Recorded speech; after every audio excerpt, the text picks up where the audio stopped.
안녕하십니까. AWS AIMN 특집 웨비나에 오신 것을 환영합니다. 저는 AWS 데이터 사이언티스트로 근무하고 있는 김대근입니다. 이번 시간에서는 여러분께서 아마존 세이지메이커에 대한 기본적인 기능들을 익히시고 또 아마존 세이지메이커로 모델을 쉽게 어떻게 학습할 수 있는지에 대해서 배워볼 수 있습니다. 또한 이번 리메트 2019에 신규로 출시된 6가지 세이지메이커 관련 기능들이 있는데 그 중에서 아마존 세이지메이커 스튜디오랑 아마존 세이지메이커 오토파일럿으로 어떻게 모델을 쉽고 빠르게 이 자동으로 학습할 수 있는지에 대해서도 배워보도록 하겠습니다.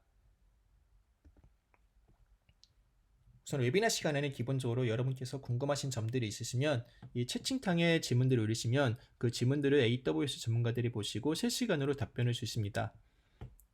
모든 질문들을 다 공개로 답변이 되지만 만약에 답변을 비공개로 받고 싶으시면 비공개라고 하고 질문을 주시면 되겠습니다.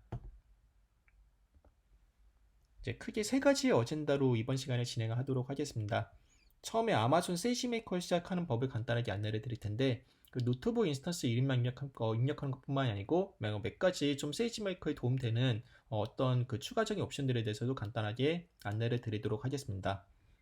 또한 그 세이지메이커 노트북 인스턴스를 시작하고 몇 가지 그 예제들을 좀 보실 수가 있는데 그런 예제들을 어떻게 쉽고 빠르게 접근할 수 있는지에 대해서도 이번 웨비나를 통해서 좀 여러분들이 배우실 수 있으시면 좋겠습니다. 그리고 마지막으로는 아마존 세이지메이커 오토파일럿으로 고객 기타 예측 모형을 쉽고 빠르게 어떻게 자동으로 학습할 수 있는지 배워보도록 하겠습니다. 이 오토파일럿 기능이 굉장히 매력적인 기능인데 우선 그 별도의 어떤 데이터 사이언티스트라든지 그 머신러닝 엔지니어가 없이 그 데이터만 준비가 되면 S3에 업로드한 상태에서 곧바로 버튼 몇 번 클릭하고 몇 가지 설정하면 알아서 이제 그 알고리즘이 학습되고 하이퍼 바나부터 최적화까지 자동으로 다 알아서 해주게 되는 그런 매력적인 그 기능입니다. 네, 본격적으로 이제 콘솔에 접근해 볼 텐데요. 이 처음에 여러분께서 AWS 매니지먼트 콘솔로 접속하시면 이런 화면들을 보실 수가 있을 것입니다. 근데 여기에서 이번에 실습할 때는 저는 다 기본적으로 이번 리전의 오하이오 리전을 사용할 것입니다. 왜냐하면 그 세이지메이커 스튜디오가 아직은 그 프리뷰 단계이기 때문에 현재 지원되는 리전이 오하이오밖에 없습니다. 그래서 세이지메이커 스튜디오 실습위에서 리전을 오하이오로 고정하고 진행을 하도록 하겠습니다. 그래서 반드시 다시 실습을 여러분께서 시작하기 전에 이 리전이 오하이오인지 다시 한번 확인해 주시면 고맙겠습니다. 그리고 세이지메이커 접속하실 때는 이 파인드 서비스가 있는데 여기에서 그냥 SA만 치셔도 아마존 세이지메이커로 쉽게 찾으실 수가 있습니다. 그래서 여기에서 아마존 세이지메이커 들어가시면 여러분께서 아마존 세이지메이커로 쉽게 들어가실 수가 있습니다. 예, 이번 실습은 다 이제 아마존 세이지메이커 콘솔에서 작업을 할 거고 여기에서 주로 볼 게 나중에 아마존 세이지메이커 스튜디오랑 여기 노트북 쪽을 많이 볼 것입니다.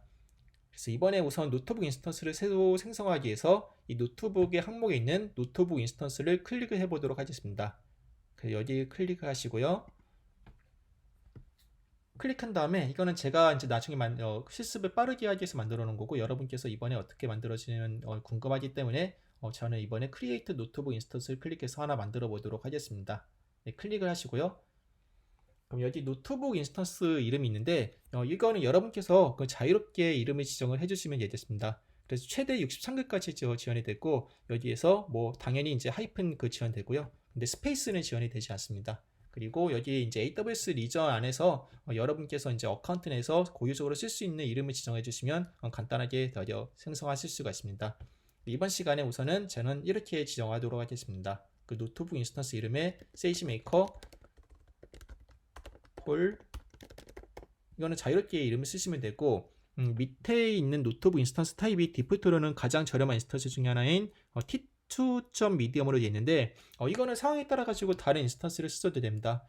하지만 기본적으로 여기 지금 노트북 인스턴스는 크게 4가지 패밀리가 있습니다. T 패밀리가 있고 그 M 패밀리가 있고 그 C 패밀리가 있고 여기 P 패밀리가 있습니다. 기본적으로 이 패밀리가 밑으로 갈수록 좀 더 비싼 패밀리라고 보시면 되는데 일반적으로 여러분께서는 보통 T2만 쓰셔도 웬만한 작업들은 다 하실 수가 있습니다.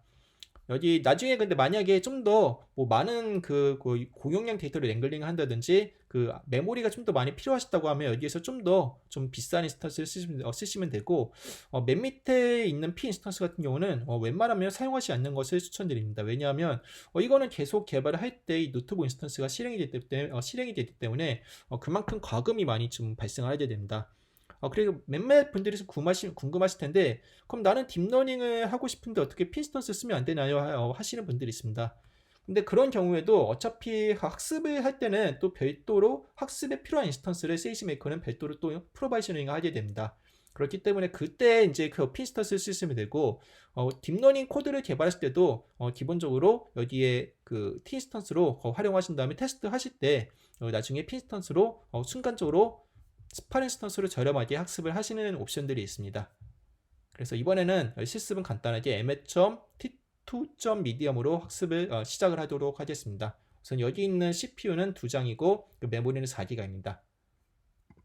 그 바로 밑에 있는 일라스틱 인퍼런스는 나중에 여러분께서 딥러닝 모델을 그 세이지메이커에서 학습하고 배포를 하실 일이 있을 텐데, 그럴 때 배포까지 GPU로 하게 되면 또 굉장히 비용이 많은 그 부담이 되게 됩니다.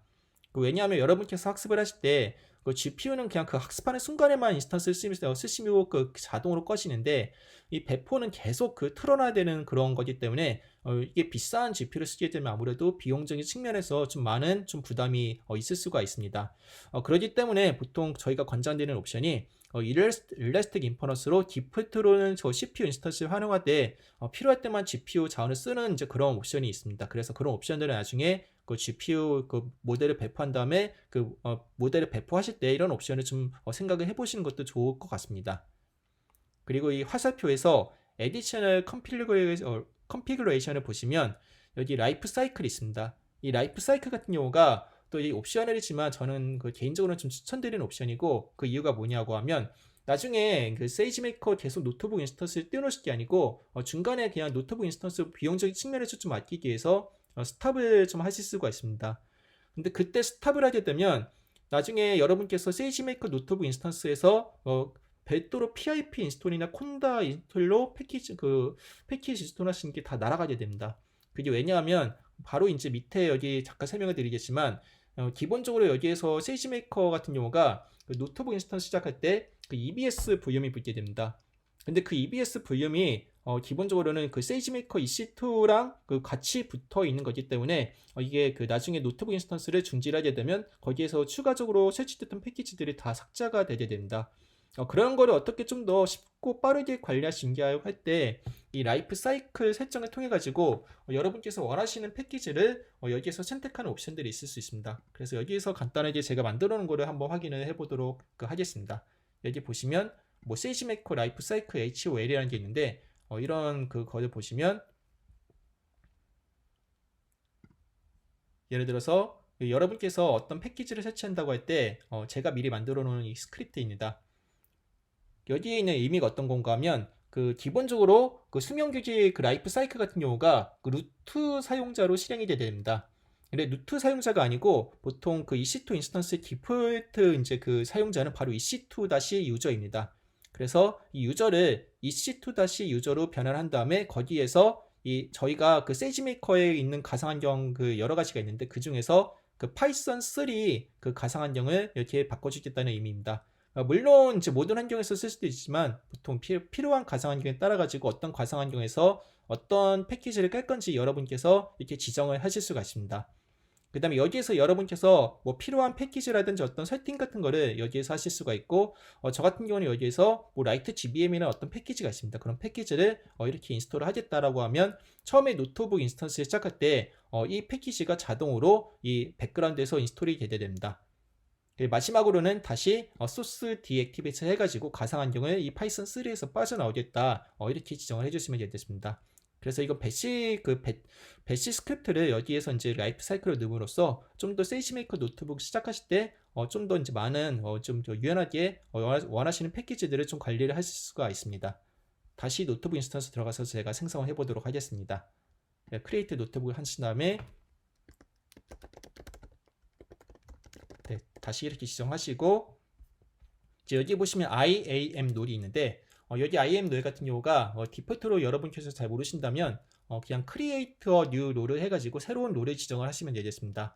나중에 이 세이지메이커 여기 보시면 아마존 세이지메이커 풀 액세스라는 게 있는데 이 세이지메이커가 이제 나중에 모델 학습할 때는 그 S3에 저장된 데이터를 다 끌어오게 됩니다.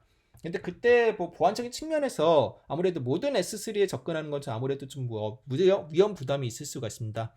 그때는 그 세이지메이커에서 지정한 S3만 이제 가져오겠다라고 해서 그 권한을 주실 수가 있고, 그거를 별도의 저희가 세팅 안 주시면 이 아마존 세이지메이커 풀 액세스라고 되어 있는 거는 나중에 S3 이름에서 아마 그 세이지메이커가 들어간 S3만에 대해 가지고 그 읽기 권한을 주게 됩니다. 그래서 여기에서 이 크리에이터 누르를 하신 다음에 그 여기에서 any S3 버킷스 누르면 그 모든 S3 버킷스 다 적용하는 거고, 그냥 스페시픽을 하게 되면 여러분께서 그냥 이 지정한 S3만 그 읽기 권한을 보실 수가 있습니다. 그래서 웬만하면 이제 이런 그 S3 버킷을 직접 지정을 하시는 것을 추천드리지만 이번 이 실습에서는 그냥 편의성을 위해서 any S3 버킷을 지정을 하도록 하겠습니다.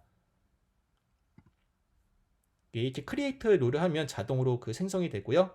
여기에서 이제 많이 보시면 또 눈여겨볼 옵션 중에 하나가 Git 리퍼지터리 옵션입니다. 이게 어떤 건가 하면 세이지메이커 처음에 노트북 인스턴스를 시작하고 여러분께서 GitHub에 있는 여러분의 코드를 직접 이렇게 그 클론을 하고 싶을 때 여기 있는 이제 유닛 리퍼지토리를 지정하게 되면 이 Git 리퍼지토리에서 자동으로 클론을 해서 가져오게 됩니다. 그래서 이거를 미리 만들어 두실 수도 있고 여기에서 이제 그냥 지정하셔가지고 만드실 수도 있는 그런 좋은 옵션입니다. 그럼 이제 이런 게 다 입력이 됐으면 여기에서 단순하게 create 노트북 인스턴스 또 그 클릭하셔가지고 노트북 인스턴스를 생성하실 수가 있습니다. 근데 우선 이 시간이 한 5분 정도 소요가 됩니다. 그래서 여기 보시면 펜딩이라고 있는데 이 펜딩이 인 서비스가 될 때까지 약간의 시간이 좀 소요가 된다는 것을 양해 부탁드립니다. 왜냐하면 여기에서 처음에 그 노트북 인스턴스를 그 프로비저닝 하기 위한 시간이 이제 추가로 소모되었기 때문에 그런 거고, 이제 이거는 별다른 문제가 없으면 조금 있다가 다시 인 서비스로 바뀌게 됩니다.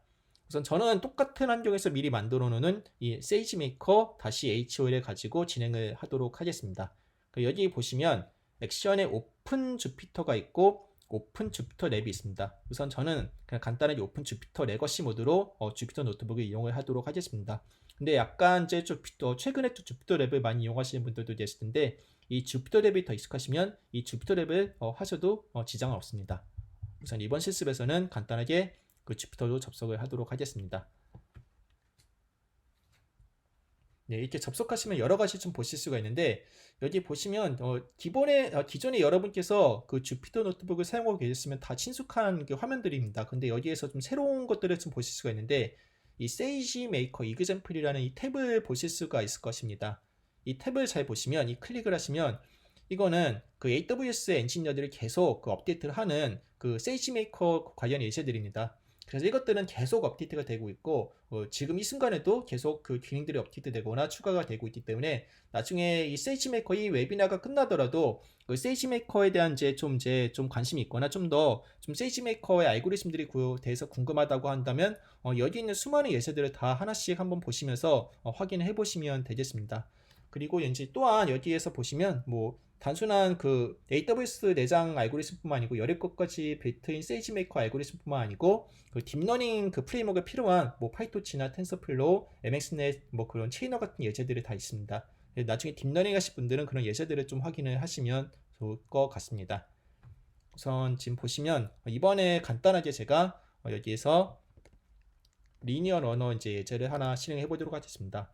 여기에서 인트로덕션 투 아마존 알고리즘이라고 있는데 말 그대로 여기 기본적인 그 세이지메이커 사용법을 익힐 수 있는 좋은 예제들입니다. 여기에서 근데 가장 쉽게 접근할 수 있는 게 아무래도 항상 그 헬로 월드를 통하는 이 엠니스트 데이터를 어떻게 리니어 러너로 하는지에 대해서 저희가 확인하면 좋겠죠. 그래서 여기 프리뷰하고 유즈 버튼인데 이 프리뷰를 누르면 어떻게 미리 이제 이 노트북이 구성되는지를 저희가 복사를 안 뜨고 미리 보실 수가 있고, 이 유즈를 누르시면 저희가 이 복사본을 떠가지고 이런 폴더로 이제 그 복사를 하게 됩니다. 근데 이게 그냥 이 폴더가 그대로 생기는 게 아니고 저희가 이 현재 그 날짜 기준으로 이 날짜가 오른쪽에 그 붙어가지고 이렇게 생성이 되게 됩니다. 그래서 크리에이트 이 카피를 누르시면 여기 크리에이트 카피 누르고 이제 주피터 노트북이 하나 생성이 되게 됩니다. 근데 여기 보시면 이 날짜가 오른쪽에 이렇게 붙는 것을 보실 수가 있습니다. 그래서 이제 여기 있는 것들을 직접 실행을 하실 수가 있고, 아까 제가 말씀드린 대로 여기 있는 예제는 엠리스트 데이터를 간단한 리니어 러너 알고리즘으로 학습하는 겁니다. 그래서 엠리스트에 대해서 다들 아실 것 같지만 다시 말씀을 드리면 그 0부터 9까지 있는 그 손글씨를 그 인식하는 거고, 그 6만 건의 데이터가 있습니다. 6만 건의 학습 데이터랑 그 만 건의 검증 데이터가 있고, 이제 보통 뭐 이건 대충 학습해도 애큐러시가 거의 99% 나오는 그 좋은 데이터 셋이라서 보통 딥러닝 쪽이나 아니면 일반적인 머신러닝에서 거의 헬로 월드급으로 많이 쓰는 데이터 셋이라고 보시면 되겠습니다.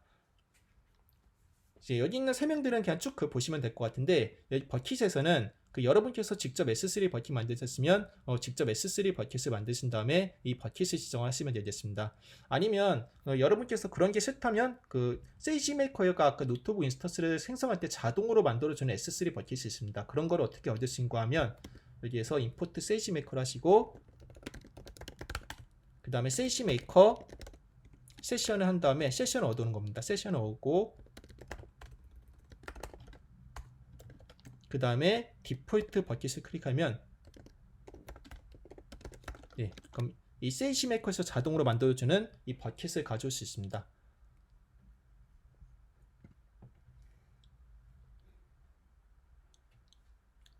그럼 여기 보시면 세이지메이커 -us-east-2- 여기 아이디가 있는데, 여기 있는 것은 이전의 그 명칭이고, 여기 있는 거 여러분들 고유 AWS 아이디라고 보시면 되겠습니다. 그래서 이거를 디폴트 버킷으로 여러분께서 쓰셔도 됩니다. 우선 이 실습에서는 우선 버킷을 이렇게 지정을 하도록 하겠습니다. 그리고 나머지는 이 주석 처리하고 그대로 진행하시면 이 예제를 쉽게 진행을 하실 수가 있습니다. 항상 여기는 거의 공통적인 코드인데, 이 세이지메이커 롤은, 그러니까 아까 처음에 세이지메이커 그 노트북 인스턴스 생성했을 때 그 롤을 생성한 것을 좀 이제 리마인드 하시면 그 롤에 있는 거를 그대로 가져온다는 것입니다. 롤에 있는 AR을 가져와서 나중에 세이지메이커 이제 그 에스티메이터라는 그 인터페이스로 호출할 때 그때 이제 롤에 대한 이제 그 아규멘트가 하나 들어가야 됩니다. 그래서 이 롤을 보시면 그러니까 생성했던 이제 이런 아마존 세이지메이커 그 자동으로 만들어준 이제 그 롤 이름이고, 이제 고유 번호들이 여기 다 출력이 되게 됩니다. 여기 있는 코드들은 그냥 기본적으로 그냥 여기 이런 리퍼스토리에 있는 엠리스트 데이터를 그대로 복사를 하겠다라는 그냥 단순한 코드입니다. 그래서 이건 그대로 그 실행을 시키시면 되고, 별도의 이 세이지메이커 기능들이 필요한 것이 아닙니다. 이것도 마찬가지로 그냥 이 데이터를 어떻게 보겠다라는 거고, 단순한 코드라서 간단하게 넘어가도록 하겠습니다. 3이라는 거를 28x28 그 이미지를 이렇게 보여주는 코드고요. 그 다음에 이 세이지메이커가 근데 학습을 할 때는 우선 S3의 데이터가 있어야 되고, 그 내장된 알고리즘마다 그 받는 데이터 포맷이 서로 다릅니다. 그래서 어떤 뭐 알고리즘은 CSV를 받는 그 알고리즘도 있고, 예를 들어서 XGBoost 같은 알고리즘이 이제 CSV나 LIB-SM 같은 그 포맷을 받고, 여기에서 나오는 리니어 러너 같은 경우는 이제 프로토버프라는 이제 알고리즘도 받을 수가 있습니다.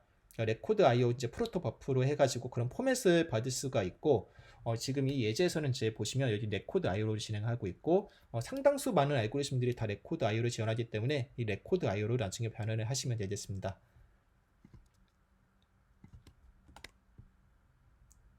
이 레코드 IO로 변환하신 것도 굉장히 간단하게 여기 보시면 write numpy to dense tensor로 하면 알아서 그 레코드 IO로 저장이 되게 됩니다. 그리고 최종적으로 이런 준비된 데이터를 가지고 S3 업로드 하시면 되고요. S3 업로드 하는 거는 여기 보시면 업로드.파일 obj라고 이제 그 메소드 이용하시면 저희가 그 필요한 학습 데이터를 업로드를 S3에 하실 수가 있습니다.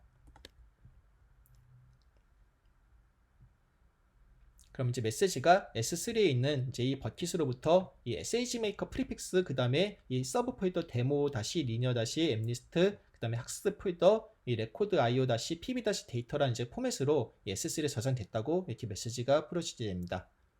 이거를 하고 나서 그 모델을 나중에 학습하고, 저희는 학습한 모델 파라미터의 묶음을 모델 아티팩트라고 합니다. 그 모델 아티팩트가 저장된 S3 그 경로를 저희가 지정을 하실 수가 있고, 이제 그거를 저희는 이제 이렇게 지정하도록 하겠습니다. 그럼 이제 아웃풋이 그 나머지는 다 동일하고, 여기에서 그 아웃풋 폴더에 이제 그 모델 아티팩트가 모델.tar.gz 포맷으로 이렇게 저장이 되게 됩니다. 이런 데이터가 준비되면 기본적인 여기 코드들은 나중에 다 공통적으로 똑같은 인터페이스를 사용을 하게 됩니다. 그래서 여기에 이제 간단하게 좀 보신다면 이제 나머지 이 기본적인 예제를 보시면 나머지 예제들도 쉽게 좀 적용을 하실 수 있을 거라고 생각하고 있습니다. 그래서 다시 리마인드 드리면 앞에 있는 부분은 뭐 어떤 세이지메이커 고유 기능이 아니고 그냥 데이터를 뭐 준비해가지고 좀 적당히 랭글링하고 그 데이터를 그 세이지메이커 그 훈련에 필요한 그 포맷으로 변환을 한 다음에 그 포맷을 S3 업로드 하는 겁니다. 그래서 그 세 가지만 앞에서 진행하시면 나머지 그 하시는 거는 학습하시는 것은 FIT 그냥 그 메소드만 호출하시면 쉽게 학습을 하실 수가 있습니다. 진행을 해보도록 하겠습니다. 여기 보시면 이 컨테이너를 얻어오는 건데 이 세이지메이커가 기본적으로 그 17가지 알고리즘들이 이미 내장이 되어 있습니다. 근데 이게 그 내부적으로는 그 ECI 레퍼스토리에 17개의 알고리즘이 이렇게 이미 그 덕커 컨테이너로 저장이 되어 있고 이제 그 컨테이너를 그 컨테이너 중에서 어떤 알고리즘을 가져오겠다라고 해서 이번에 저희가 리니어 러너를 쓰기 때문에 리니어 러너를 가져오게 됩니다. 그래서 이 예제에서는 리니어 러너를 가져오고 만약에 여러분께서 이 리니어 러너가 아닌 XG 부스트를 쓰고 싶다고 하면 이 이름을 XG 부스트로 바꿔주시면 되겠습니다. 그리고 또한 버전도 여러가지 버전이 내장되어 있기 때문에 어떤 최신 버전을 원하신다면 나중에 여기 레이티스트를 입력하시거나 아니면 이제 그 여러분께서 원하는 그 특정 버전을 지정을 해주시면 되겠습니다. 우선 여기 별도의 옵션을 안 주시면 우선 항상 여기는 최신 버전을 가져오게 됩니다. 우선 여기 지금 리니어 러너 컨테이너를 자동으로 가져온 다음에 이제 여기가 학습에 필요한 핵심적인 코드고 최종적으로 이 핏을 통해 가지고 학습을 해야 되는 겁니다. 그래서 이거를 잘 보시면 이 우선 에스티메이터 메소드를 통해 가지고 저희가 에스티메이터에 대한 이제 그 아규멘트를 설정할 수가 있고 이 컨테이너라는 게 뭐냐면 저희가 앞에서 지정했던 리니어에 대한 컨테이너에 대한 이제 그 정보들입니다. 예, 그리고 그 롤이란 거는 그 아까 보시면 그 저희가 봤던 그 롤이고 아마존 S3에 그러니까 그 나중에 작업할 어떤 그 관련된 롤 같은 거를 여기 지정하시는 겁니다. 그래서 이거를 좀 뭐 그대로 디폴트로 쓰시면 되고 이 트레인 인스턴스 언더바 카운트 같은 경우는 나중에 좀 무거운 그 모델 학습하실 때 단일 인스턴스가 아니고 여러 개의 인스턴스를 좀 쓰실 경우가 있습니다. 그럴 때는 1이 아니고 여러 개의 인스턴스를 쓰실 수가 있고 좀 더 그럼으로 인해 가지고 병렬로 빠르게 여러분께서 학습을 하실 수가 있습니다. 네 번째 여기 아규멘트가 트레인 인스턴스 타입이 있는데 지금 좀 궁금해하시는 분들이 계실 거예요. 아까 분명히 제가 이 노트북 인스턴스를 만들었을 때는 여기 보시면 그 인스턴스가 ml.t2.medium입니다. 그런데 여기 보시면 갑자기 그 인스턴스 타입이 이 c4.x라지로 바뀌어 있어요. 이게 그 다시 설명을 드리면 이 노트북에 있는 이 인스턴스 자체는 이미 백그라운드에서 이 ml.t2.medium으로 이미 이 C2 인스턴스가 돌아가고 있고 이 학습을 여기에서 수행하게 되면 이 ml.10 학습을 위한 별도의 학습 인스턴스가 이 학습하는 도중에 새로 생성이 되게 됩니다. 그때 ml.10.x라지라는 인스턴스를 생성하겠다라는 이제 그런 거를 지정을 해주는 거고 그러면 이제 여기에서는 계속 안 쓰고 있다가 그 linear.pit을 누르게 되면 이제 거기에서부터 이 학습 인스턴스를 ml.10.x라지로 새로 생성해 가지고 학습을 수행하게 됩니다. 그리고 이제 또 궁금해하시는 분들이 또 추가로 계시는데 그러면 이 메소드를 이렇게 호출한 순간부터 과금이 되는 거 아닌가요? 고 여쭤보시는 분들이 계실 것 같습니다. 하지만 이 순간에는 과금이 되지가 않고 S3 이제 이런 도커 컨테이너를 준비하고 그 S3 데이터를 노드하는 과정에서는 전혀 과금이 그 어떤 인스턴스에 대한 과금이 되지 않고 이 인스턴스를 시작하고 나서 그 인스턴스가 시작한 다음에 곧바로 리소스를 쓰는 순간부터 과금이 되게 됩니다. 그래서 이게 뭐 그런 아까 세이지메이커를 처음에 제가 시작할 때 한 5분 정도 걸린다고 말씀을 드렸는데 실제로 그 5분에 대한 거는 이 학습하는 이 인스턴스에 과금이 되지가 않습니다. 그래서 그거를 좀 참고를 해주시면 좋을 것 같고 나머지 부분들에 대해서 이제 세션은 디폴트로 있는 세이지메이커.세션을 그냥 그대로 쓰시면 되겠습니다. 나중에 로컬 모드라는 곳 있는데 로컬 모드가 여러분들의 그러니까 그 별도의 이런 그 학습 인스턴을 안 하고 그냥 트레인 인스턴스 타입을 이렇게 로컬로 바꿔가지고 여러분께서 학습을 하실 수도 있습니다. 그래서 노컬로 바꾼다는 의미는 별도의 이 인스턴스를 학습 때 뜨는 게 아니고 그냥 이 노트북 인스턴스 안에서 그냥 다 로컬하게 테스트를 해보겠다는 의미입니다. 그래서 나중에 이게 인스턴스가 아무래도 새로 생성이 되면 또 그 5분 가까이 시간이 걸리기 때문에 그냥 간단한 100건만 테스트를 하더라도 이게 똑같이 5분의 고정 시간이 소요가 됩니다. 그런 것들에 대해서 나중에 테스트하기 좀 번거로우실 때는 우선 노컬로 더 개인적으로 테스트하는 것을 추천해 드리고, 그때 이제 세션 같은 것도 노컬에 맞는 세션을 지정을 하시면 되겠습니다. 여기 하이퍼 파라미터는 피처 디멘전은 뭐 앱리스트가 28x28에 784니까 그냥 그대로 넣으시면 되고, 어떤 이제 그 목적 함수를 쓰겠다 그때 이제 바이너리 클래시피케이션으로 해서 지금 간단하게 학습을 하겠다는 의미입니다. 미니 배치 사이즈는 200으로 하시고, 이거를 클릭하시면 이제 학습이 되고, 이게 처음에 이 프로비저닝 할 때 시간하고 이제 학습하는 시간이 합쳐가지고 이렇게 학습이 수행이 되게 됩니다. 그래서 이게 데이터 사이즈는 크지 않지만 고정적으로 그 인스턴스, 트레인 인스턴스를 시작하는 시간이 있기 때문에 약간 좀 시간이 소요된다는 것을 참고를 해주셨으면 고맙겠습니다. 네, 이제 몇 분의 시간이 좀 지나고 나면 여기 밑에 있는 화면처럼 그 학습이 완료된 것을 보실 수가 있습니다. 그래서 이제 여기에서도 확인해 볼 수가 있는데, 이 세이지메이커 메뉴로 들어가서 가지고 세이지메이커의 트레이닝 잡스를 클릭해서 직접 확인해 보실 수 있습니다. 그래서 여기 클릭을 하신 다음에 언제 이게 모델이 생성되거나 언제 그 모델 아티팩트가 S3에 전송된지 정보들을 이 히스토리 창에서 이렇게 쉽게 확인을 해 보실 수 있습니다.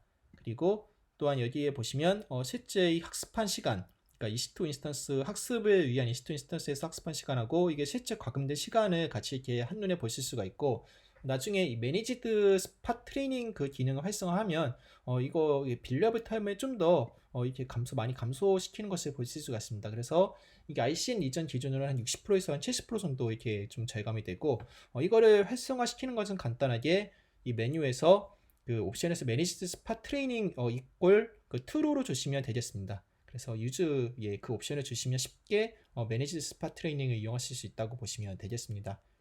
이 모델을 학습을 하고 나서 그냥 학습한 모델을 그럼 실제 이 서비스 배포할 때는 간단하게 여기 밑에 있는 것처럼 그 디플로이 메소드 하나만 호출하시면 간단하게 모델을 저희가 배포를 할 수가 있습니다. 그래서 여기에서 주의할 점이 인스턴스 타입이 그러니까 똑같이 이제 그 별도로 지정해 주셔야 되는데, 여기에서 또 함부로 비싼 인스턴스 지정하시면 여기에 위에 보시면 학습을 위한 인스턴스는 이게 끝나면 인스턴스가 자동으로 그냥 끝납니다. 그래서 더 이상 그 학습에 대한 비용에 대한 부담이 안 드는데, 이 인퍼런스를 위한 인스턴스 같은 경우는 24시간 계속 틀어지기 때문에 비싼 인스턴스를 쓰게 되면 굉장히 많은 비용이 발생하게 됩니다. 그래서 이 점 많이 좀 유의를 해주시면 되고, 우선 이 예시에서는 그냥 이 인스턴스 그대로 우선 이렇게 생성을 하시고, 나중에 엔드포인트라는 것이 만들어지게 됩니다. 그 엔드포인트를 실습이 끝나고 삭제를 해주시면 더 이상 이 비용에 대한 부담이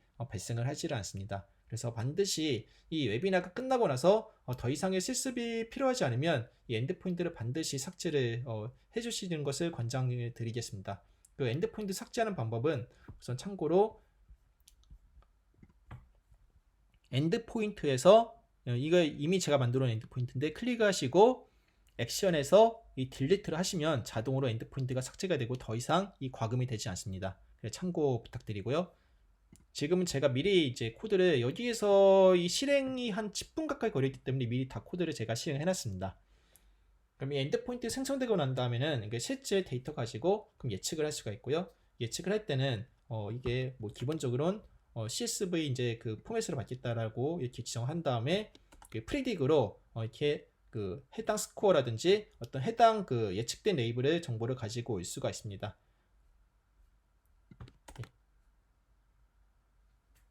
이런 것들을 좀 시행하고 나면 이제 어떻게 돌아가는지 쉽게 좀 이해를 쉽게 해보실 수 있다고 생각하고, 뭐 간단한 컴퓨전 매트리스를 해가지고 이렇게 뽑으실 수도 있습니다. 그 엔드포인트 지울 때는 직접 아까 콘솔에서 이렇게 수행을 해주셔도 되지만 지금 이 코드처럼 그냥 딜리트 엔드포인트로 간단하게 여러분께서 삭제를 하실 수도 있습니다. 이렇게 삭제하시면 이 세이지메이커 화면에서 엔드포인트가 이렇게 사라지는 것을 보실 수가 있습니다. 예. 우선 이 간단한 예시는 이렇게 알아봤고, 제가 몇 가지 예시를 좀 더 소개를 드리도록 하겠습니다. 여기 다시 줍든으로 들어간 다음에 이 세이지메이커 이그젬플을 보면 굉장히 많은 예제들이 있는데, 여기에서 만약에 좀 알고리즘에 대한 이제 뭐 기본적인 개념이 잘 모르겠다, 아니면 이제 세이지메이커 기본적인 사용법 모르겠다고 하면 우선 인트로덕션 투 아마존 알고리즘에 있는 뭐 많은 알고리즘들을 좀 그대로 써보시는 것을 저는 개인적으로 추천을 드리겠습니다.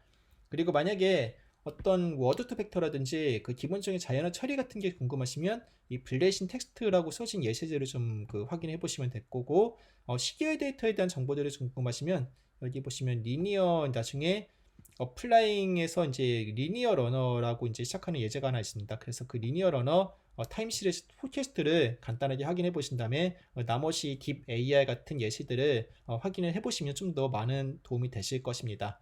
그리고 나중에 딥러닝을 많이 궁금해 하실 것 같은데, 딥러닝 같은 경우는 이제 여기에 이제 있는 예제들을 보셔도 되고, 나중에 제가 마지막에 소개를 드리겠지만, 이 제 깃허브에 있는 이 텐서플로우 인 세이지메이커, 세이지메이커 워크숍에 있는 이 코드들을 좀 보시면 좀 많은 참고가 되실 것입니다. 왜냐하면 아무래도 좀 여기 좀 보신 분들은 좀 느꼈겠지만 예시들이 다 그 영어로 돼 있어요. 영어에 대한 거부감도 좀 있을 수가 있고 좀 잘 익히지 않으실 수도 있는데, 우선 전 기본적으로 제가 만들어 놓은 거는 다 한글화를 해놓은 거고, 제가 직접 만든 것도 있기 때문에 이런 거 보시면 좀 많은 좀 더 도움이 되시지 않을까 생각을 하고 있습니다. 그리고 또한 여기는 공식적인 그 예제라기보다 좀 더 세이지메이커를 어떻게 텐서플로우 안에서 텐서플로우를 어떻게 더 세이지메이커 안에서 쉽게 그 사용할 수 있는지에 대한 그 기본적인 예시를 제가 핸즈온으로 좀 포함시켰기 때문에 이 예시들을 보시면 좀 더 많은 도움이 되실 것 같습니다. 우선 간단하게 제가 이 코드만 열어서 안내를 드리도록 하겠습니다.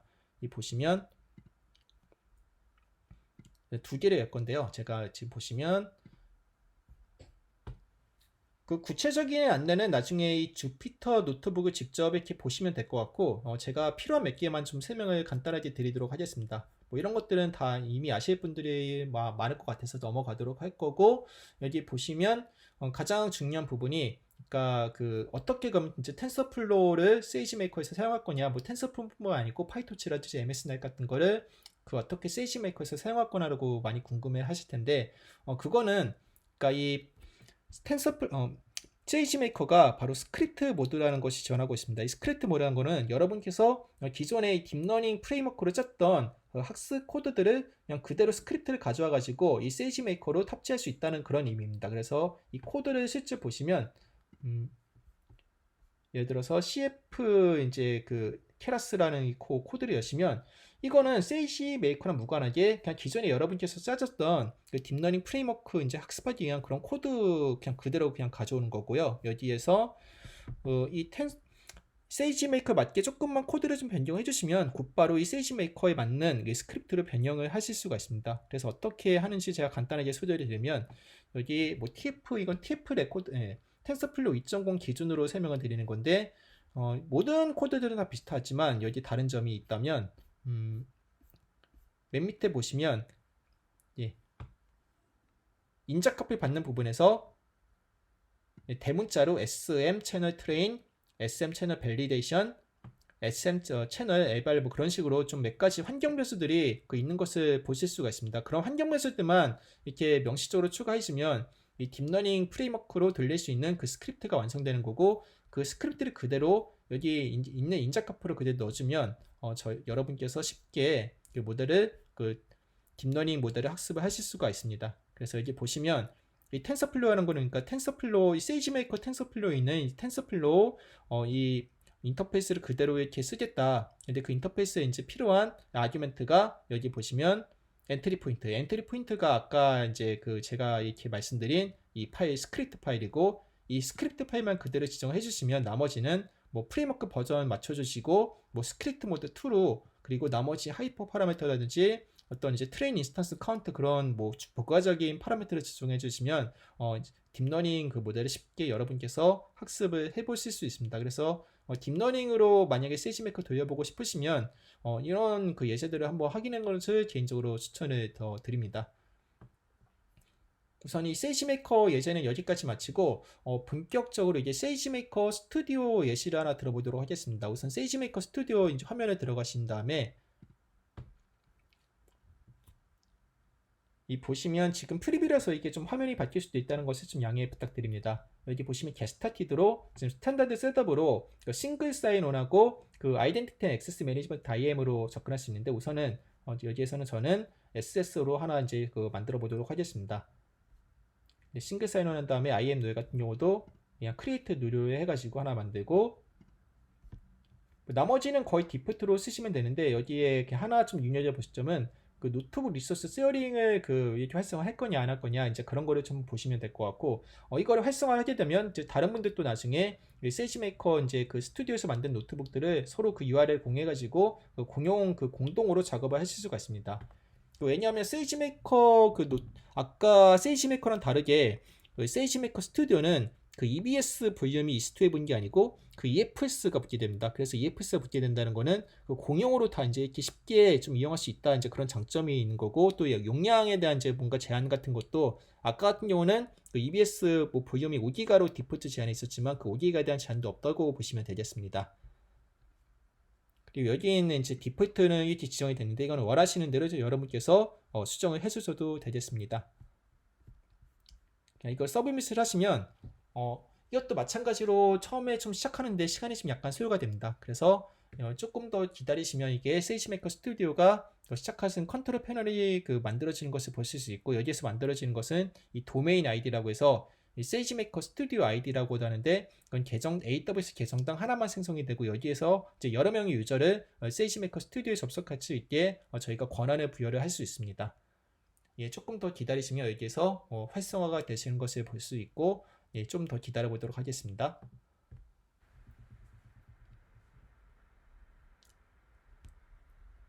네, 이제 생성이 완료가 됐네요. 여기서 곧바로 시작하는 게 아니고 어사인 유저를 통해 가지고 저희가 세이지메이커 스튜디오 접속할 그 유저들을 세팅을 해줘야 됩니다. 그래서 저는 미리 만들어 놓은 유저를 가지고 등록을 하도록 하겠습니다. 어사인 유저를 클릭하시고요.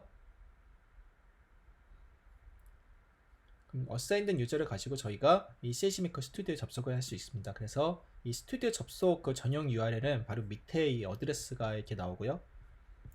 이 어드레스를 통해 가지고 아까 같이 세이지메이커 노트북 인스턴스는 이 AWS 콘솔로 접속해서 이 세이지메이커로 접속했어야 됐지만 이 스튜디오는 이 URL만 아시면 이 URL 접속하시고 싱글 사인온 로그인 하시면 이 세이지메이커 스튜디오를 쉽게 이용하실 수가 있습니다. 그래서 이 링크를 클릭하시면 로그인 화면이 나올 겁니다.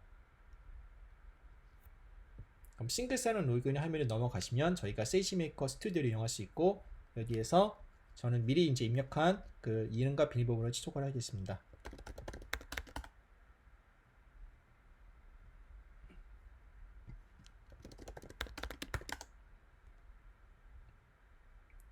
네, 로그인을 하시면 이제 세이지메이커 스튜디오로 접속이 되고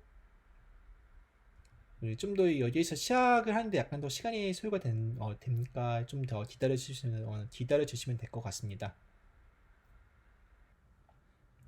네, 오랫동안 기다리셨습니다. 이게 5분에서 10분 정도 있다가 이제 세이지메이커 스튜디오 메인 화면으로 넘어가신 것을 보실 수 있을 텐데 이제 여기에서 본격적으로 세이지메이커 오토 파일럿으로 모델을 자동으로 이렇게 학습하고 하이퍼 파라미터 튜닝까지 어떻게 수행하는지를 확인을 해 보도록 하겠습니다.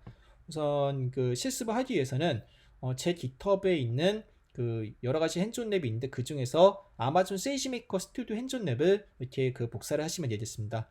나중에 마지막에 그 깃허브 주소들은 다 공유를 드릴 거고 우선 미리 여기 화면에서 확대해서 보여드리면 세이지메이커 스튜디오 워크샵.kr 여기로 접속하시면 되겠습니다. 제 아이디는 대근-ml이고 여기로 접속하신 다음에 git 클론으로 그대로 복사를 이렇게 하시고 이 터미널에서 그대로 하시면 되겠습니다. 그래서 저는 미리 이제 그 디스 떠났는데 이건 그대로 복사해서 이제 하시면 되고 복사가 된 다음에 더블 클릭을 하시면 여러 개의 폴더들을 보실 수 있습니다. 이번에는 저희가 오토 파일럿을 실습을 할 거기 때문에 오토 파일럿 폴더를 더블 클릭하겠습니다. 더블 클릭하시고 여기 보시면 스텝 1은 다시 프리페어 다시 데이터셋이 있습니다. 이 데이터셋 이 주피터 노트북을 클릭하신 다음에 네, 처음부터 진행하겠습니다.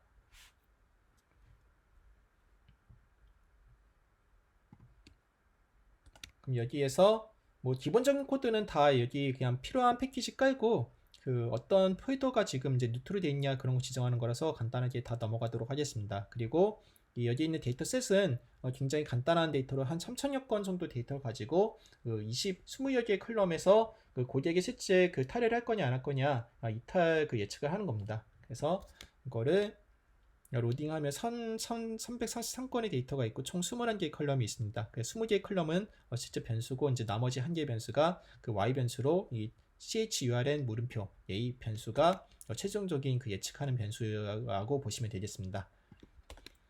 그리고 여기에서 데이터 프레임을 잘 보시면 그 아무런 전 처리가 그 안 되기 때문에 어떤 뭐 원활 인코딩이라든지 어떤 뭐 이제 그 레이블 인코딩이 안 돼 있고 그냥 다 문자 그대로 그냥 뭐 범죄 변수 같은 경우가 이 스트링으로 이렇게 그냥 그대로 적혀져 있는 것을 보실 수 있습니다.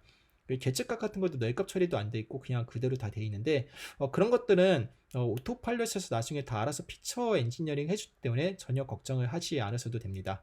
그리고 여기에서 또 유심히 보실 점은 그 chur은 이게 그 타겟 예측 변수인데 여기도 보통 저희가 그 모델링 할 때는 0하고 이제 1을 그런 식으로 이진 분류할 때 그 인코딩 하지 않습니까? 근데 별도의 인코딩이 필요 없이 그냥 이 문자를 그대로만 넣어줘도 알아서 파싱해 가지고 나중에 자동으로 수행을 해주게 됩니다. 그래서 별도의 저희는 랭글링 필요 없이 그냥 단순하게 원본 데이터 그대로 가져와서 그냥 이거를 S3 그대로 업로드하면 됩니다. 근데 이제 업로드 그냥 그 하는 전에 우선 보통 저희가 또 검증셋이 있어야 되니까 그 학습셋과 검증셋을 나눠가지고 저희가 S3를 최종적으로 저장을 하시면 되겠습니다. 밑에 있는 코드들은 다 똑같은 그런 역할들을 그냥 단순하게 하는 거고 이 세지메커의 어떤 기능들을 쓰는 게 아니고 데이터셋을 분할해서 아마존 S3에 업로드 하는 거다.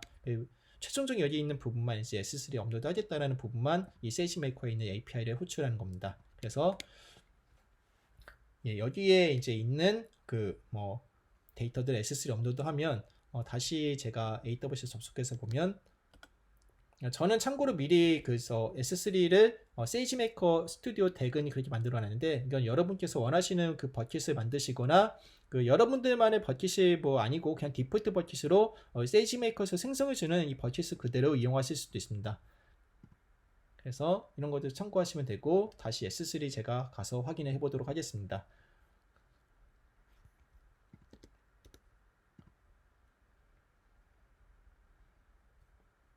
그럼 S3에 접속을 하시면 여기 보시면 세이지메이커 스튜디오 이제 제 이름으로 되어 있는 그런 그 버킷을 볼 수가 있는데 여기에서 어떻게 이제 그 만들어지고 있는지 다 보실 수가 있고 지금 보시면 업로드한 그 폴더들을 그대로 이제 automl.train 다시 train 이제 .csv가 여기 업로드됐다는 것을 저희가 확인하실 수가 있습니다. 이 경로는 잘 그 보셨다가 나중에 그 저희가 오토 파일을 생성할 때 이 정보가 필요하기 때문에 따로 좀 메모를 해두시면 좋겠습니다. 그럼 이제 오토파일럿을 생성하기 위해서 어떻게 하냐면 여기에 있는 몇 가지 버튼들이 있습니다. 이 버튼 중에서 맨 위에 있는 거는 파일 브라우저 그냥 버튼이고 밑에 있는 것들은 그 어떤 지금 뭐 터미널이나 어떤 커널들이 돌고 있냐, 노트북들이 돌고 있냐 그런 것들은 이제 뭐 셧다운하는 그런 그 정보라고 보시면 되고 그 세 번째 그 있는 것들은 그냥 보통 그냥 어떤 히스토리를 보는 그런 역할을 하고 있고요. 여기에서는 그냥 기본적인 메뉴들을 이렇게 그 보실 수가 있습니다. 그리고 바로 밑에 있는 메뉴가 바로 저희가 필요한 그 오토파일럿하고 그 익스퍼리먼트 또 기능들을 여기에서 좀 관리를 하실 수가 있습니다. 오토파일럿을 별도의 버튼인 게 아니고 지금 현재 프리뷰 버전에서는 그냥 크리에이트 익스퍼리먼트를 해가지고 저희가 오토파일럿을 그대로 쉽게 사용하실 수가 있습니다. 물론 이 세이지메이커 스튜디오를 안 쓰고 그냥 API 그 호출로 그냥 세이지메이커 스튜디오뿐만 아니고 세이지메이커라든지 다른 곳에서도 얼마든지 간단하게 그 오토파일럿을 쓰실 수 있지만 이 세이지메이커 스튜디오 상에서 좀 더 간단하게 UI로 쉽게 그 오토파일럿을 쓰실 수 있습니다. 그래서 이번에는 간단하고 쉽게 오토파일럿으로 쓰기 위해서 이 크리에이트 익스페리먼트로 간단하게 오토파일럿을 수행을 해보도록 하겠습니다. 이번에 그럼 그 크리에이트 익스페리먼트 버튼을 누르면 익스페리먼트 네임 자체는 자유롭게 지정을 해주시면 되고 저는 미리 만들어 놓은 것 중에서 약간 이름을 바꿔가지고 저는 만들도록 하겠습니다. 이거는 역시 여러분께서 그냥 자유롭게 그 지정을 해주시면 되고 최대 63글자로 지정을 해주시면 됩니다. 그리고 밑에 있는 정보들은 아까 그 제가 만들었을 때 S3 저장된 경로를 기억하시고 기억을 하신다면 이제 이 경로를 그대로 따가지고 S3 경로를 이렇게 지정을 해주시면 됩니다. 저는 미리 만들어 놓은 경로를 그 저장해 놓은 거를 그대로 복사를 하도록 하겠습니다. 여러분께서 여기는 그 자유롭게 이렇게 만드시면 되는 거고, 그 타겟 애트리뷰트 네임을 주의하셔야 되는데 여기는 정확하게 쓰셔야 됩니다. 아까 그 데이터셋에서 보시면 다시 좀 보시면 이 CHURN 물음표가 바로 이 타겟 변수입니다. 그래서 이 타겟 변수 이름을 그 대소문자 구별도 똑같이 하기 때문에 정확하게 넣어 주셔야 합니다.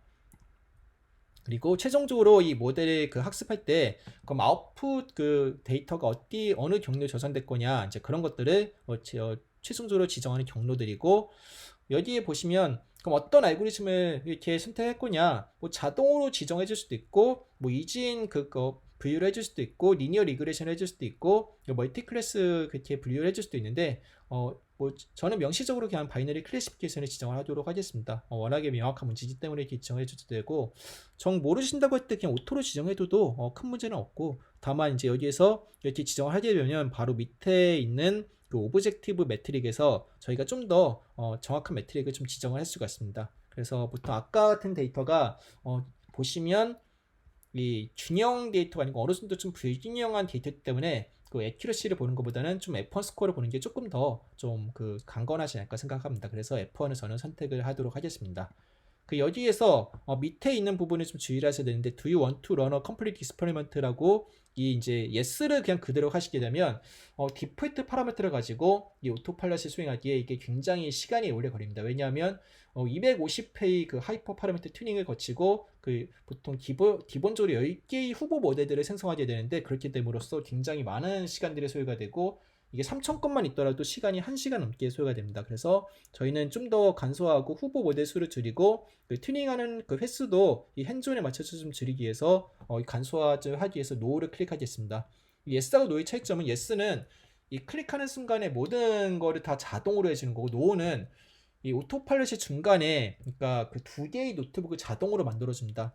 자동으로 만들어진 노트북을 가지고 저희가 좀 확인해 보면서 좀 더 그 파라미터 수정을 통해서 좀 더 간소화해서 저희가 이렇게 오토파일럿을 수행할 수 있습니다. 그래서 이 노를 선택해 가지고 하게 되면 저희가 원하는 이제 뭐 파라미터를 좀 더 좀 디테일하게 수정해서 오토파일럿을 수행한다고 보시면 되겠습니다. 저희는 지금 노로 해 가지고 최종적으로 여기 크리에이트 익스퍼리먼트로 이제 그 오토파일럿을 이렇게 생성해 보도록 하겠습니다. 그럼 보시면 여기에 애널라이징 데이터가 있고 나중에 시간이 한 5분 정도 소요가 되는데, 여기에서도 5분 정도 지나면 그 캔디데이트 데피니션 제너레이터라고 해서 그 후보 노트북이 2개가 생성이 됩니다. 그 2개가 생성되는 후보 노트북은 하나는 보통 저희가 그 일반적인 정형 데이터 분석을 할 때 탐색적 데이터 분석이라고 해서 EDA 많이 하시는데, 그 EDA를 자동으로 해주는 노트북이 생성이 됩니다. 나머지 그 한 개로는 그 EDA가 아닌, 그러니까 저희가 그 오토파일럿이 필요한 뭐 어떤 이제 피처 엔지니어링이나 어떤 그 모델 선택하는 거라든지 그 하이퍼 파라미터 튜닝들이 이게 자동으로 만들어지는 코드들을 만드는 후보 노트북이 생성이 되게 됩니다. 그래서 그 2개의 노트북이 만들어지게 되고, 저희는 그 2개의 노트북을 이번에 다 탐색을 해보면서 그 중에서 실제 오토파일럿이 필요한 노트북에 이제 캔디데이트를 실제로 수정함으로써 오토파일럿을 좀 더 간소화해서 수행을 해보도록 하겠습니다. 지금 몇 분의 시간을 거쳐가지고 이 오토파일럿을 처음에 애널라이징 데이터가 끝나면 그 2개의 노트북이 자동으로 생성되는 것을 보실 수가 있습니다. 우선 이 중에서 그 오른쪽에 있는 EDA 노트북을 간단하게 살펴보도록 하겠습니다. 자동으로 이제 만들어진 EDA 노트북이고, 여기에서 별도의 파이썬 코드 없이 그냥 일종의 리포트 분석 같은 거로 간단한 데이터셋에 대한 어떤 그 통계치라든지 어떤 그 분포 같은 거를 간단하게 이렇게 좀 표현을 해주고 있습니다. 그래서 이제 이 코드를 그대로 그냥 보셔도 되고, 여기에서 임포트 노트북을 클릭해가지고 나중에 저 원하시는 약간 그 내용을 좀 보강을 하셔도 되겠습니다. 여기에서 보실 수 있는 것들이 기본적인 컬럼에 대한 이제 정보라든지 이 범주형 그 변수에 대한 어떤 이제 그 유니크한 개수 카디널리티라든지 어떤 카운트, 그 각각의 카운트 이제 예시라든지 그런 것들을 다 쉽게 보실 수 있고, 여기 보시면 이 범전 변수의 이제 그 유니크한 그 개수니까 카디널리티가 몇 개인지 이런 거를 다 쉽게 보실 수가 있습니다. 그리고 밑에 있는 것에서 예시 뭐 각각의 변수에 대한 기본적인 통계치, 주로 이제 평균이나 뭐 그 중간값이나 그 최소 최대 같은 값들을 쉽게 이렇게 확인을 하실 수가 있습니다. 이런 걸 확인하실 수가 있고, 더 추가적으로 필요한 정보도 있으시면 이 노트북을 그대로 복사하셔가지고 약간 더 수정을 하시면 되겠습니다. 두 번째로 생성되는 노트북이 바로 이제 오픈 캔디데이트 제너레이션 노트북 클릭하시면 되는데, 여기가 이제 본격적으로 토파일럿을 하기 위한 그 코드이고, 이거가 처음엔 리드 모듈 때문에 이거는 저희는 임포트 노트북으로 처음에 생성하겠습니다.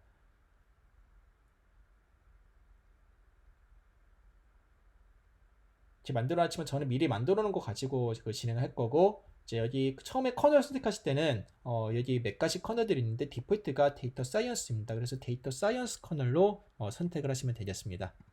데이터 사이언스 커널을 선택하신 다음에 본격적으로 이제 작업을 하실 거고, 여기 있는 코드들은 그대로 입력을 쭉 하시면 되고, 우선 쭉 넘어가시다가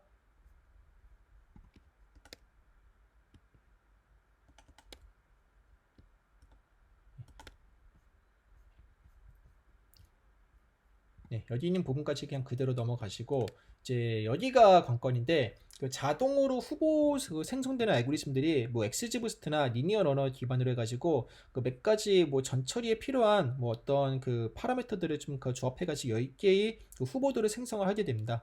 그래서 이제 10개들을 다 생성하게 되면 많이 시간이 걸리기 때문에 저는 이제 이 시스템에서 2개만 그 만들 거고, 여기 보시면 여기 DPP 0-XG 부스트 X DPP 1-XG 부스트 그렇게 있는데, 다 여기 보시면 기본적인 XG 부스트는 똑같이 쓰지만 임피테이션이라든지 여기 보면 이제 워라인 코드 약간 그 기준에서 좀 약간 다를 수가 있습니다. 그래서 보시면 여기는 지금 로버스트 스탠다드 스케일로 전체가 있는데, 여기는 추가적으로 앞에 로버스트 PCA를 쓰고 있습니다. 그런 것들은 이제 미묘한 차이들이 있어가지고 좀 베리에이션이 다양하고, 지금 뭐 XG 부스트만 쓰는 게 아니고 나중에 보시면 밑에 리니어 러너도 쓰고 있죠.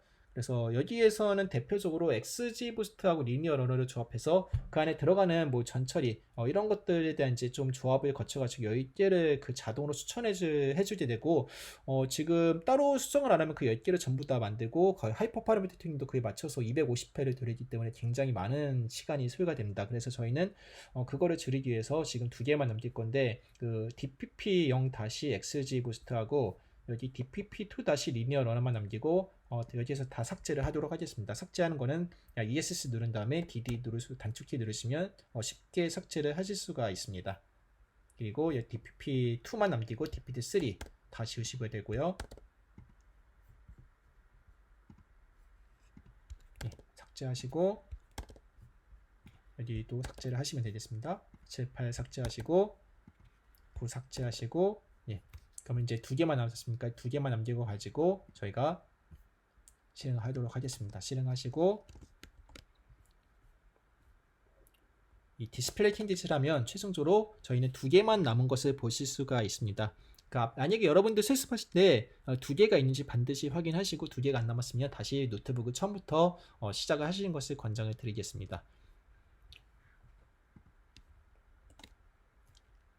그 다음에 이제 피트 언더바 데이터 언더바 트랜스포머 하면 그 모델링 하기 위한 전처리가 이제 그 이렇게 들어가게 되고, 여기에서 어느 정도 시간이 소요가 되면서 최종적인 이제 모델링을 하기 전에 전처리들이 어느 정도 수행이 되게 됩니다. 그래서 이에 이제 약간 시간이 좀 소요가 됩니다. 예, 한 7분에 거쳐가지고 이제 그 데이터 그 트랜스폼이 그 실행이 되고 이에 맞는 기본적인 모델들이 그 학습이 됐습니다. 이거를 가지고 나중에 하이퍼파이너트 튜닝을 수행할 거고, 디폴트가 250회인데 그거를 횟수를 많이 줄여가지고 좀 시간을 단축을 해보도록 하겠습니다. 그 여기 있는 파라미터들은 그 건드릴 필요 없이 그냥 그대로 시행을 시킬 수도 되고, 지금 여기도 그냥 그 하이퍼 파라미터 튜닝할 때 그냥 어떤 파라미터를 엔지해 줄 건지 이미 다 자동으로 만들어져 있기 때문에 별도로 수정을 하지 않으셔도 됩니다. 그래서 그대로 쓰시면 되고, 그대로 쭉 들어가시되 여기에서 크리에이트 멀티 알고리즘 튜너라고 써 있는 이제 이 부분에서 여기 맥스 패러럴 잡스가 이거 있고 맥스 잡스 250인데 이거를 횟수를 좀 많이 줄여서 수행해 보도록 하겠습니다.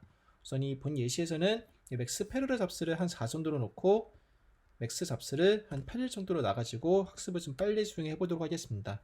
디폴트로 있는 이 하이퍼 파라미터 옵티마이제이션은 그 베이지안으로 지금 현재 오토파일럿은 베이지안 방식과 랜덤 서치 방식을 다 지원하고 있습니다. 실제 이제 여기까지 선언을 하고 나서 하이퍼 파라미터 튜닝할 때 이 튜너를 여기에서 선언해주고 튜너에 대한 인스턴스를 호출할 때 튜너점 그 핏을 호출해주면 알아서 이제 하이퍼 파라미터 튜닝이 자동으로 수행이 됩니다.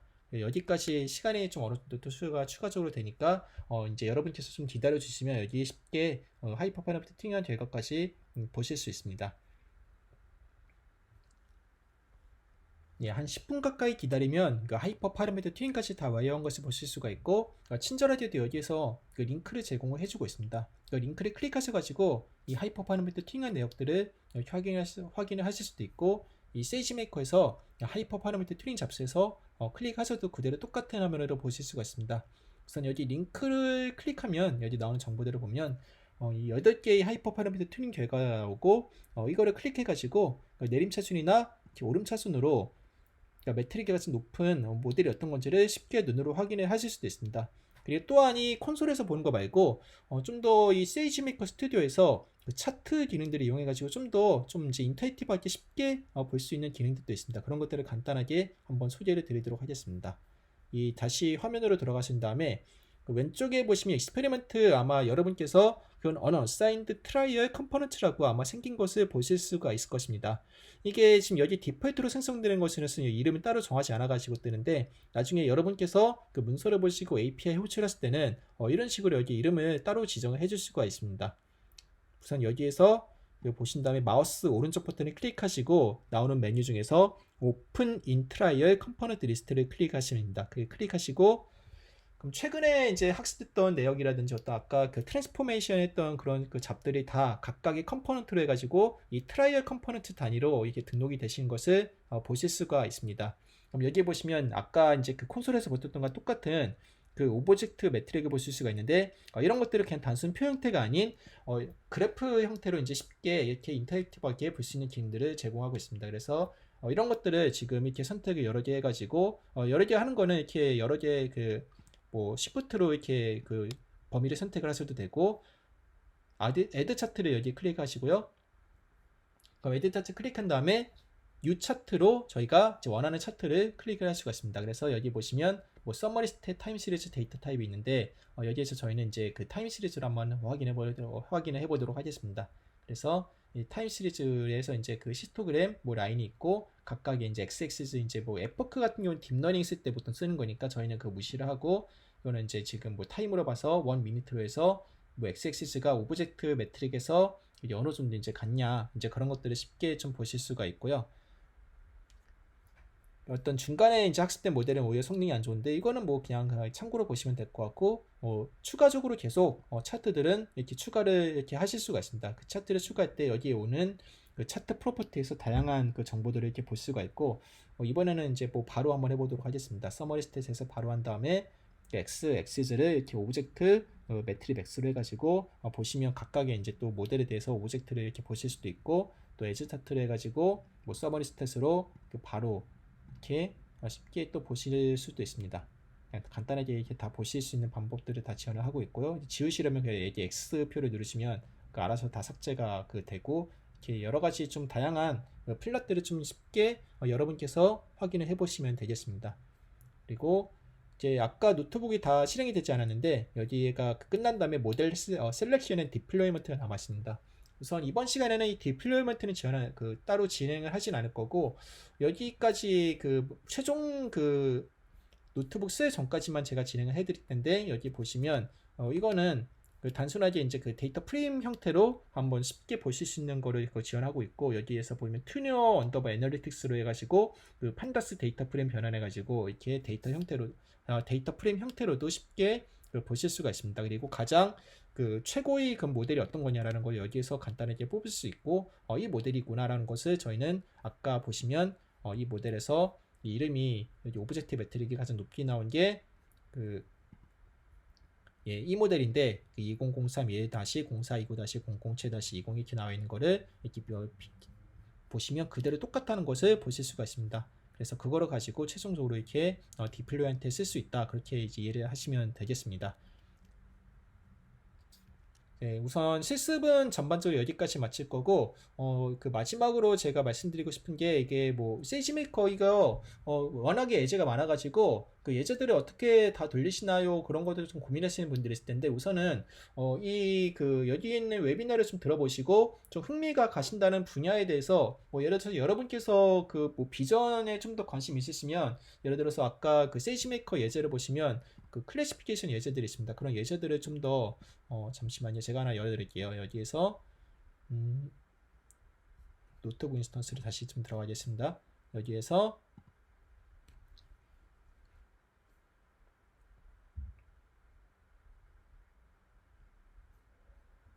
네, 여기 들어가신 다음에 세이지메이커 이그젬플에서 여기 보시면 이미지 쪽에 예제들이 굉장히 많아요. 그런 예제들을 좀 확인하시면 될 거고,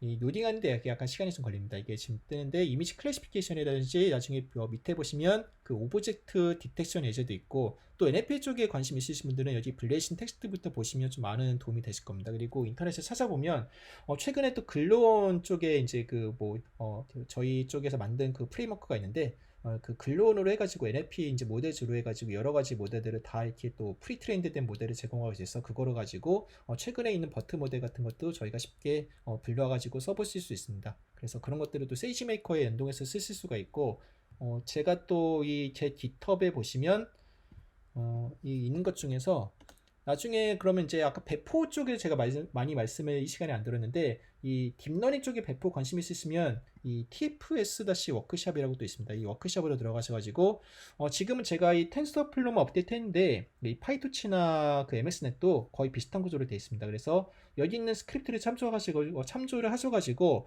이 딥러닝 여러분의 모델을 그대로 세이지메이커에 탑재해가지고 써보실 수도 있습니다. 이미지뿐만 아니고 타임 시리즈나 이제 추천해가는 것도 예제가 잘 돼 있고, 또 이제 그 세이지메이커에 연관된 또 이제 다른 뭐 포캐스트나 퍼스널리스도 상당히 또 연관이 돼 있는 서비스이기 때문에, 나중에 시간이 되시면 그런 쪽에 한번 자료들 또 보시는 것을 개인적으로 추천을 드리겠습니다. 우선 긴 시간 동안 이렇게 좀 이제 많이 주셔서 정말 그 감사드릴 따름이고요. 밑에 마지막으로 한국어 핸즈온 예제들 링크입니다. 아까 다 깃허브의 링크들을 소개해드렸는데, 그거를 그 비트리로 좀 제가 좀 더 간소화해가지고 한 6개 정도 얘기 나열을 해봤고, 아까 이제 그 세이지메이커 공식 이그젬플들을 보면 다 영어로 되어 있습니다. 그래서 영어로 되어 있어서 좀 불편하시거나 이 많은 예제들 어떻게 해보냐라고 좀 고민하시는 분들 있을 텐데, 그러신 그 분들은 여기에 그 링크 나와 있는 이 핸즈온들을 한국어로 되어 있기 때문에, 그 한국어로 되어 있는 핸즈온들을 좀 더 해보시면 좀 더 세이지메이커에 친숙하시지 않을까, 그렇게 생각을 하고 있습니다. 예. 예, 감사합니다. 우선 더 이제 의견을 남겨주시면 저희가 피드백을 반영을 해서 좀 더 나은 그 자료를 만들기 위해서 노력을 하도록 하겠습니다. 예, 대단히 감사합니다.